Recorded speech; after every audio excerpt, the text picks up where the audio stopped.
షేక్ అన్వర్ గారి millionaires wealth creation workshop November 20న నిర్వహిస్తున్న ప్రోగ్రాంలో జాయిన్ అవ్వాలనుకుంటే వెంటనే సంప్రదించండి.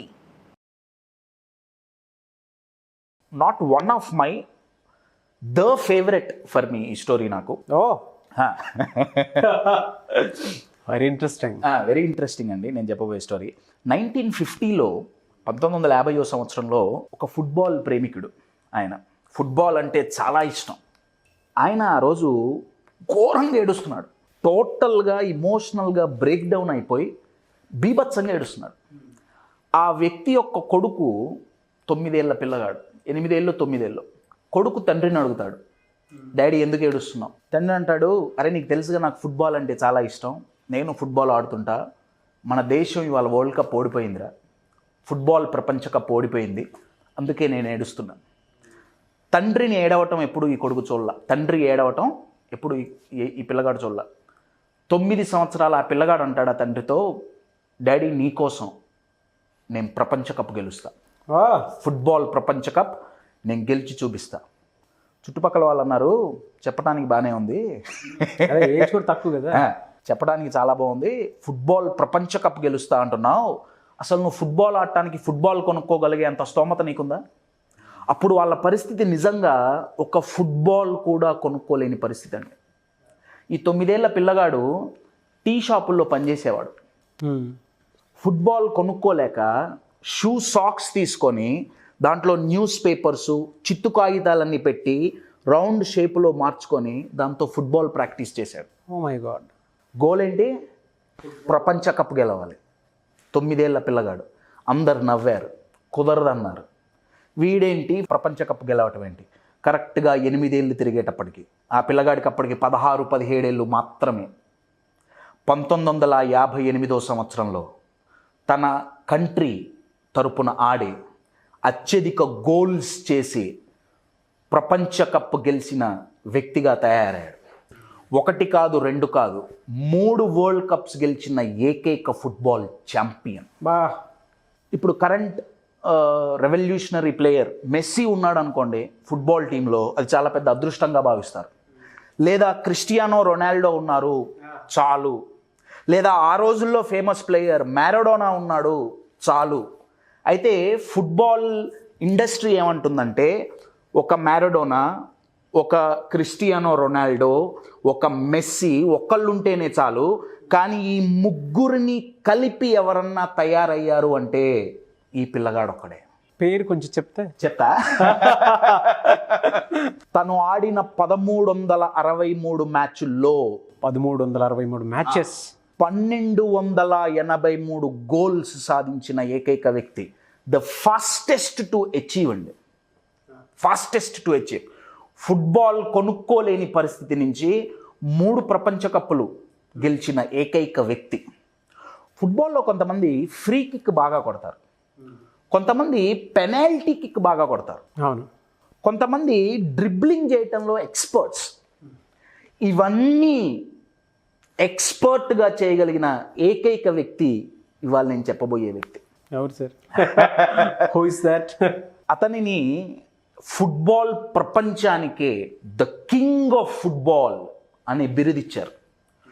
20th సెంచరీలో టాప్ 100 ఇన్ఫ్లుయెన్షియల్ పర్సన్స్లో ఆయన ఒకరు. The most photographed person in the history of the వరల్డ్గా ఆయన చెప్తారు. The one and only. ఆయన పేరు, తల్లిదండ్రులు ఆయనకు పెట్టిన పేరు ఎడ్సన్ అరాంతెస్ దో నాసిమెంతో. ఈ పేరు చాలా తక్కువ మందికి తెలుసు. అయితే ఫుట్బాల్ ప్రపంచం తనకు పెట్టిన nickname one and only Pele. Sad part ఏంటంటే మీరు చెప్పగానే నాకు అనిపించింది, రీసెంట్లీ హీ గాట్ డై. అవునండి, December 29th క్యాన్సర్తో లెజెండరీ పర్సన్. ఇవాళ ఈ వీడియో చేయటానికి రీజన్ కూడా ఆయన రీసెంట్గా చనిపోయారు. ఆయన స్టోరీ తెలియని వాళ్ళు చాలా తక్కువ అండి.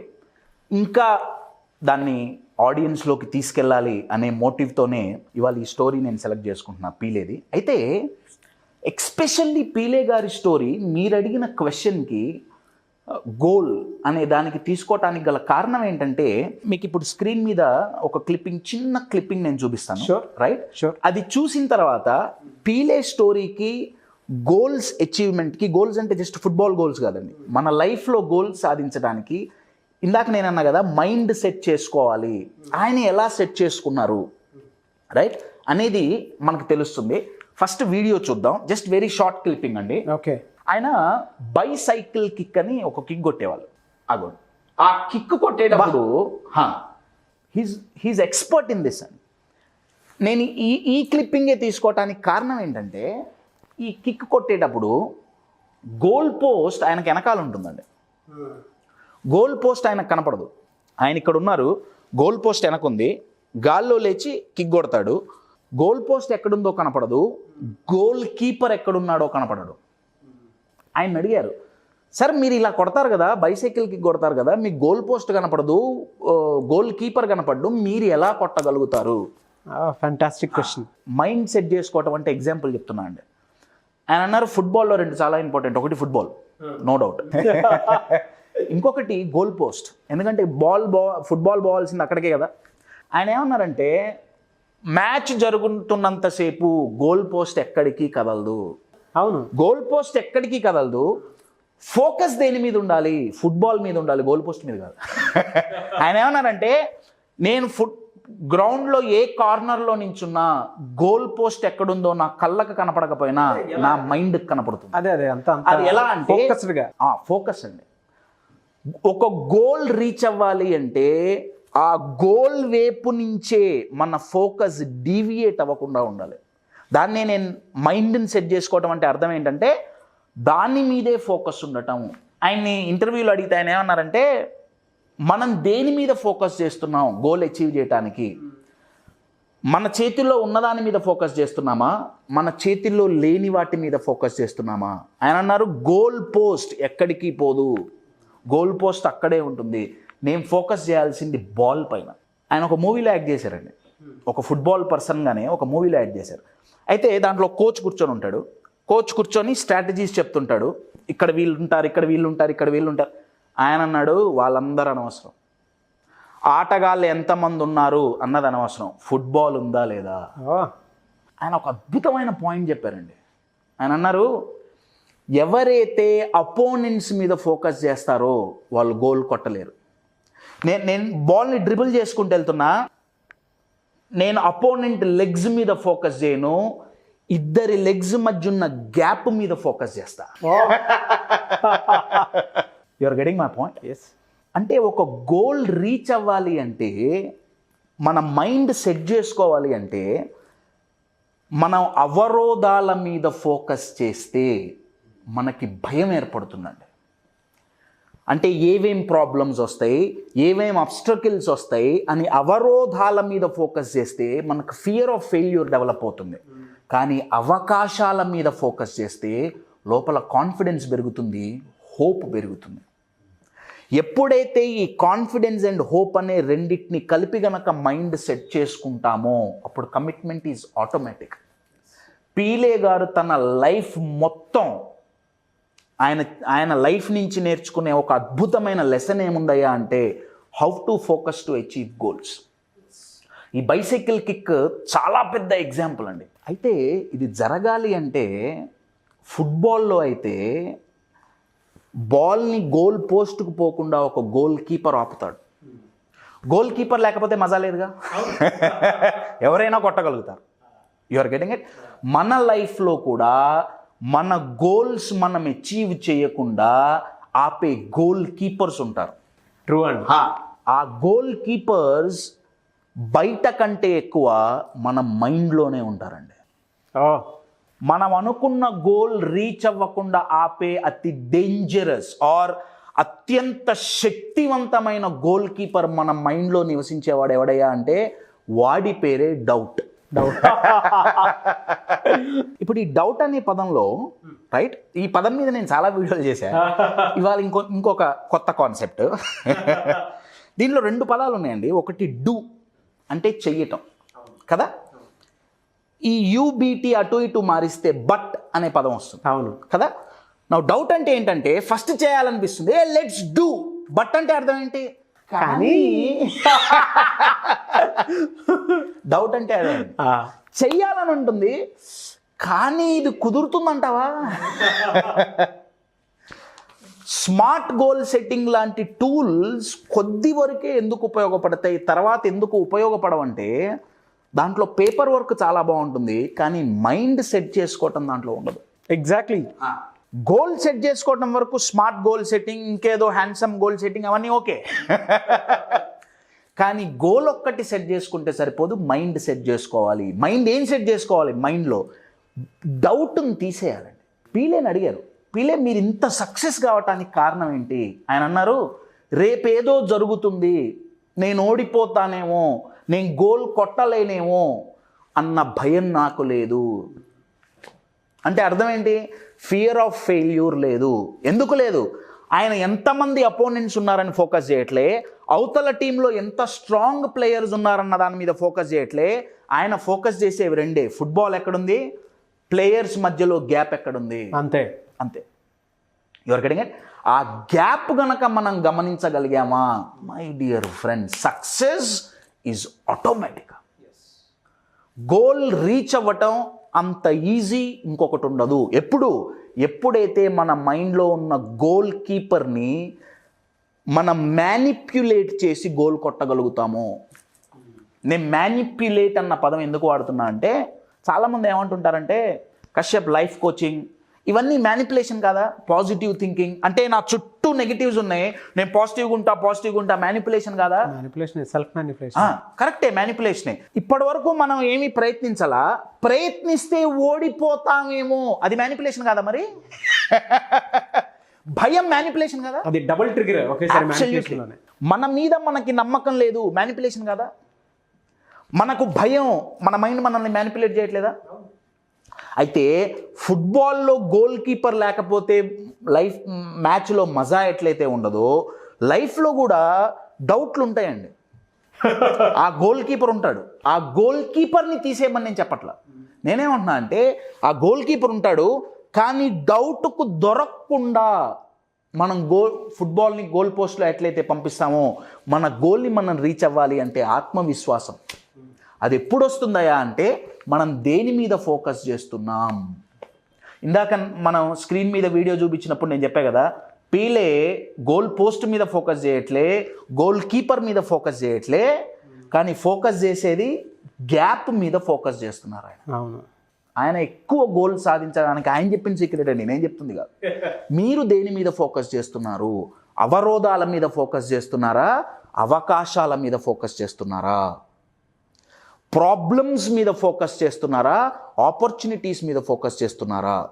మీరు మార్చగలిగిన వాటి మీద ఫోకస్ చేస్తున్నారా, మీరు మార్చలేని వాటి మీద ఫోకస్ చేస్తున్నారా? మీరు కంట్రోల్ చేయగలిగిన వాటి మీద ఫోకస్ చేస్తున్నారా, కంట్రోల్ చేయలేని వాటి మీద ఫోకస్ చేస్తున్నారా? అన్నిటికంటే ఇంపార్టెంట్, మీ గోల్ రీచ్ అవ్వటానికి మీ మీద ఫోకస్ చేసుకుంటున్నారా, బయట వాళ్ళ మీద ఫోకస్ చేస్తున్నారా? ఎప్పుడైతే మన శక్తి సామర్థ్యాల మీద మనం ఫోకస్ చేస్తామో ఆత్మవిశ్వాసం అనేది ఆటోమేటిక్గా వస్తుంది. అవును. భయం, ఫియర్ ఆఫ్ ఫెయిల్యూర్ ఎందుకు వస్తుంది? ఎందుకంటే మనలో లేని క్వాలిటీస్ మీద మనం ఫోకస్ చేస్తున్నాం. అయ్యో నేను ఇది చేయలేనేమో, నేను స్పీచ్, అయ్యో నాకు ఇంగ్లీష్ రాదేమో, నాకున్న కమ్యూనికేషన్స్ నేను మర్చిపోతున్నా, అయ్యో నాకు తెలుగు రాదేమో, నాకు అరే డౌట్లు ఎన్ని ఉన్నాయి చూడండి. ఉన్నవన్నావే అండి. లెవెల్స్ 1 2 3 4 5 6 7 10 వరకు పెరుగుతూనే ఉంటాయి. ఇండియాలో పాపులేషన్, ఇండియన్స్లో డౌట్స్ కాన్స్టెంట్గా పెరుగుతున్నాయి. కానీ అదే మజా అండి, అదే మజా. డౌట్లు లేని మైండ్ ఉండదు. ట్విస్ట్ ఏంటంటే ఆ డౌట్ దొరకకుండా మనం గోల్ చేయగలగాలి. అలా చెయ్యాలి అంటే, మనం అనుకున్న గోల్స్ మనం రీచ్ అవ్వాలి అంటే focus very very very important అండి, చాలా ఇంపార్టెంట్. దాన్ని ఎక్కువ రోజులు హోల్డ్ చేయడం చాలా ఇంపార్టెంట్. మనం దేని మీద ఫోకస్ చేస్తే అది మనకు దొరుకుతుంది. నేను ఒక చిన్న యాక్టివిటీ చేద్దాం, మీరు ఉన్నారు కాబట్టి. ఓకే, నేను మీకు ఇప్పుడు ఈ రూమ్లో మీరు ఇక్కడే కూర్చొని చేయొచ్చు. నేను ఒక కలర్ చెప్తా, ఓకే? మీ జాబ్ ఏంటంటే రూమ్ చుట్టూ చూసి రైట్? ఆ కలర్లో ఆబ్జెక్ట్స్ ఎన్ని ఉంటాయో మీ మైండ్లో కౌంట్ చేసుకొని మీరు నాకు చెప్తారు. Okay, maybe 5 seconds or 6 seconds, అంతకంటే టైం ఎక్కువ. రెడీ?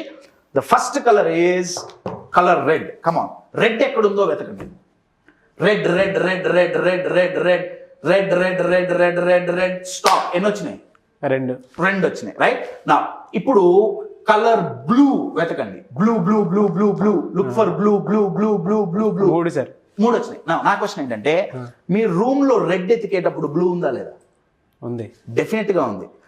అయితే మీరు రెడ్ ఎతుకుతున్నప్పుడు బ్లూ కనిపించుంటే 2 జరగాలి. ఒకటి, బ్లూ బ్యాక్గ్రౌండ్ లో బ్లర్ అయ్యి ఓన్లీ రెడ్ హైలైట్ అయి ఉండాలి. లేదా రెడ్ ఎతుకుతుంటే బ్లూ వస్తే పక్కవా నేను రెడ్ ఎత్తుకుంటున్నా. సెకండ్ నా రెడ్ అంతగా ఎతకటం అలవాటైపోయింది మైండ్కి. ఎమ్మటే బ్లూ అని మార్చాం. అప్పటి వరకు కనపడ్డ రెడ్ కనపడట్లా, బ్లూ కనపడటం మొదలుపెట్టింది. మనం ఈ ఫోకస్ ఎలా చేయాలి ఎవ్వరు మైండ్కి నేర్పక్క. రెడ్ లాగే ఫోకస్ లో డీవియేషన్ ఎలా వస్తుంది ఇందాక బ్లూ వచ్చినట్టు. అబ్సల్యూట్లీ. ఫోకస్ ఎలా చేయాలి? ఒక సామెత ఉంది, చేపకు ఈత నేర్పక్కర్లేదు కదండి, మైండ్కు ఫోకస్ చేయటం నేర్పక్కర్లేదు. దానికి ఆల్రెడీ ఫోకస్ చేయటం వచ్చు. దేని మీద ఫోకస్ చేయాలో అది నేర్పాలి. ఇక్కడ రెడ్ బ్లూ అని 2 కలర్లు వాడాం కదా, రెడ్ బ్లూ తీసేసి హ్యాపీనెస్ సాడ్నెస్ సబ్స్టిట్యూట్ చేయండి. నేను హ్యాపీగా ఉండాలనుకున్నా ఎతికితే హ్యాపీగా ఉండే సందర్భాలన్నీ దొరుకుతాయి, చాలా దొరుకుతాయి. ఎత్తుక్కొని నేను ఓన్లీ బ్లూ మీద ఫోకస్ చేస్తున్నా అంటే నేను ఓన్లీ సాడ్గా ఉండే వాటికి నేను ఎత్తుక్కొని ఫోకస్ చేసి అయ్యో నా జీవితం అంతా ఇంతే. నాలో ఉన్న స్ట్రెంగ్స్ నేను ఎత్తుక్కుంటే నాకు కనపడతాయి, వీక్నెస్లు బ్లర్ అవుతాయి. కానీ డౌట్ ఎప్పుడు వస్తుందంటే, స్ట్రెంగ్స్ని బ్లర్ చేసి వీక్నెస్లను ఎత్తుకుంటున్నాం. అవును, పీలే చేసిన అద్భుతమైన టెక్నిక్ అనే అంటాను.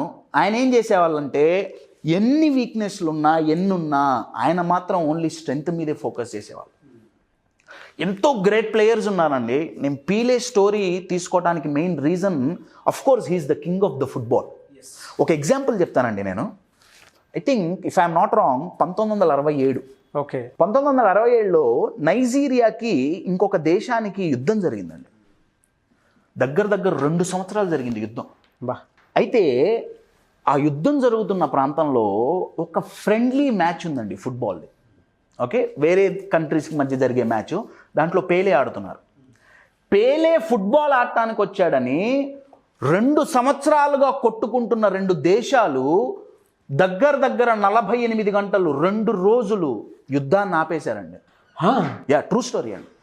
అది కూడా ఇంటర్నేషనల్ మ్యాచ్ కాదండి, ఫ్రెండ్లీ మ్యాచ్. అది ఫ్రెండ్లీ మ్యాచ్ జరుగుతుంటే పేలే ఆడుతున్నాడని చెప్పి యుద్ధం ఆపేసి మ్యాచ్ జరిగేటట్టు చూసి దాన్ని టెలికాస్ట్ చేశారు. గ్రౌండ్లో ఆడియన్స్ చూడటానికి వస్తే ఎటువంటి ఇబ్బంది కలగకూడదని 2 రోజులు యుద్ధాన్ని ఆపేసినాయి. That happens only one and only with the king of football, Pele. Personal wise కూడా అండి. Absolutely sir. ఫుట్బాల్ కొనుక్కోలేని పేదరికం అండి, ఫుట్బాల్ కొనుక్కోలేని పేదరికం. చాలామంది ఏమంటుంటారంటే, నా దగ్గర డబ్బు లేదు, నా దగ్గర ఆస్తి లేదు, నా దగ్గర క్వాలిఫికేషన్ లేదు. పీలే ఛాంపియన్గా ఎదగటానికి ఆయన దగ్గర ఫుట్బాల్ కూడా లేదు. అబ్బా, అది ఆయన పరిస్థితి. కానీ ఆయన్ని ఛాంపియన్ చేసింది తన mind set. Absolutely the greatest asset is our mind set అండి. దాన్ని ఎలా మనం చూసుకుంటున్నాం, దేని మీద ఫోకస్ చేస్తున్నాం అనేది చాలా చాలా ఇంపార్టెంట్. చాలామంది ఎక్స్పర్ట్స్ ఏమంటారంటే, నేను పేలే గురించి మాట్లాడుతుంటే అది ఎంతసేపైనా మాట్లాడచ్చు. మొహమ్మద్ అలీ, పేలే, ఇటువంటి వాళ్ళు ఎంతసేపు మాట్లాడినా అది నడుస్తూనే ఉంటుంది. ఫుట్బాల్ ఎక్స్పర్ట్స్ ఏమంటారంటే, Pele didn't make any difference, he himself is the difference. అంటే పేలే తన గేమ్తో ఏదో డిఫరెన్స్ చేయటం కాదు, ఏదో డిఫరెన్స్ క్రియేట్ చేయటం కాదు, ఆయన ఉండటమే అతిపెద్ద డిఫరెన్స్. అలా అవ్వాలి అంటే పేలేలాగా మనం గోల్స్ అచీవ్ చేయాలి మన లైఫ్లో అంటే ఏకైక అద్భుతమైన ఆయుధం, ఒక మిసైల్ మన మైండ్ అండి. దట్టు మన మైండ్లో ఫోకస్. దేని మీద ఫోకస్ చేస్తున్నాం? నా గోల్ అచీవ్ చేయడానికి నేను మళ్ళీ చెప్తున్నా, పనికిరాని వాటి మీద ఫోకస్ చేస్తున్నామా, ఉపయోగపడే వాటి మీద ఫోకస్ చేస్తున్నామా? అవరోధాల మీద ఫోకస్ చేస్తున్నామా, అవకాశాల మీద ఫోకస్ చేస్తున్నామా? My dear friends, new year మనం ఏది సాధించాలన్నా ప్రతి చోట ఎక్కడో చోట కొన్ని లిమిటేషన్స్ ఉంటాయి, రైట్? బయట ఉండే లిమిటేషన్స్ కంటే మన మైండ్లో ఉండే లిమిటేషన్స్ చాలా డేంజరస్. ఎప్పుడైతే ఈ లిమిట్స్ అండ్ లిమిటేషన్స్ని బ్రేక్ చేయగలుగుతామో అప్పుడు గోల్ అచీవ్ చేయటం చాలా చాలా ఈజీ. దీనికోసం ఫిబ్రవరిలో 2 days ప్రోగ్రామ్ పేరు బీ లిమిట్లెస్. బీ లిమిట్లెస్ అని ఎందుకంటున్నా అంటే బీ ఫర్ బిలీవ్స్ అండి. Be for believes. నాకు అన్లిమిటెడ్ గ్రోత్ కావాలి అనుకుంటే మైండ్లో ఉన్న అన్వాంటెడ్ బిలీవ్స్ని తీసేయాలి. నేను మళ్ళీ చెప్తున్నా, అన్లిమిటెడ్గా గ్రో అవ్వాలి అనుకుంటే అన్వాంటెడ్ బిలీఫ్స్ని తీసేయాలి, అన్వాంటెడ్ ఇమోషన్స్ని తీసేయాలి. బీ లిమిట్లెస్లో బీ అంటే be for believes, E for emotions. ఈ రెండింటిని ఎప్పుడైతే కరెక్ట్గా పెట్టుకుంటామో focus automatic, commitment automatic, consistency automatic, achieving goals absolutely automatic. లేకపోతే ఆటోమేటిక్గా ఉండదు లైఫ్, చాలా ట్రొమాటిక్గా ఉంటుంది, చాలా డ్రమాటిక్గా ఉంటుంది. ట్రమాటిక్ మోడ్లో నుంచి ఆటోమేటిక్ మోడ్లోకి రావాలి అంటే బయట ఉన్న లిమిట్స్ని బ్రేక్ చేయటం కాదు, లోపలున్న లిమిట్స్ని బ్రేక్ చేయాలి. ఫిబ్రవరి 2 days programme. Yes, dates screen మీద మీకు కనపడతాయి. ఇట్స్ అ వండర్ఫుల్ ప్రోగ్రామ్ అండి. సో ఎన్రోల్ చేసుకోవాలనుకుంటే ముందే ఎన్రోల్ చేసుకోవచ్చు. డెఫినెట్లీ సార్, ఎందుకంటే జనవరిలో ఎన్రోల్ చేసుకుంటే మీకు డిస్కౌంటెడ్ ప్రైస్ ఉంటుంది. ఫిబ్రవరిలో ఎన్రోల్ చేసుకుంటే ఆ డిస్కౌంటెడ్ ప్రైస్ అయితే ఉండదు. ఎందుకంటే మనకి ప్రోగ్రామ్కి లాజిస్టిక్స్ ఉంటాయి, హాస్పిటాలిటీ ఉంటుంది, మనకి క్లారిటీ కావాలి. కాబట్టి న్యూ ఇయర్ ఆఫర్ జనవరిలో ఒక టైం లిమిట్ ఉంటుంది. ఆ డేట్స్ లోపు కనుక మీరు ఎన్రోల్ చేసుకుంటే you will have a discounted price. Really great and I wish you all the best. Thank you so much MVN Kashyap గారు. Thank you. చూసారు కదండి వీడియో. ఈ వీడియోపై మీ అభిప్రాయాన్ని కామెంట్ బాక్స్లో పోస్ట్ చేయండి. ముఖ్యంగా మీరు కనుక ఎంవిఎన్ కశ్యప్ గారి 2 days ప్రోగ్రామ్స్ ఫిబ్రవరిలో జరుగుతుంది. సో దానికి మీరు ఎన్రోల్ చేసుకుని అటెండ్ అవ్వాలి అనుకునేటువంటి వాళ్ళు స్క్రీన్ మీద మీకు కాంటాక్ట్ నెంబర్ కనిపిస్తుంది, దానికి మీరు కాల్ చేయొచ్చు, లేదు అనుకుంటే వాట్సాప్ మెసేజ్ ఏదైనా సరే చేసి ఎన్రోల్ చేసుకోవచ్చు అండి. వీడియో లైక్ చేయండి, షేర్ మాత్రం తప్పకుండా చేయండి. ఇలాంటి మరిన్ని వీడియోస్ కోసం మా ఛానల్ ఫాలో అవ్వండి. Thank you.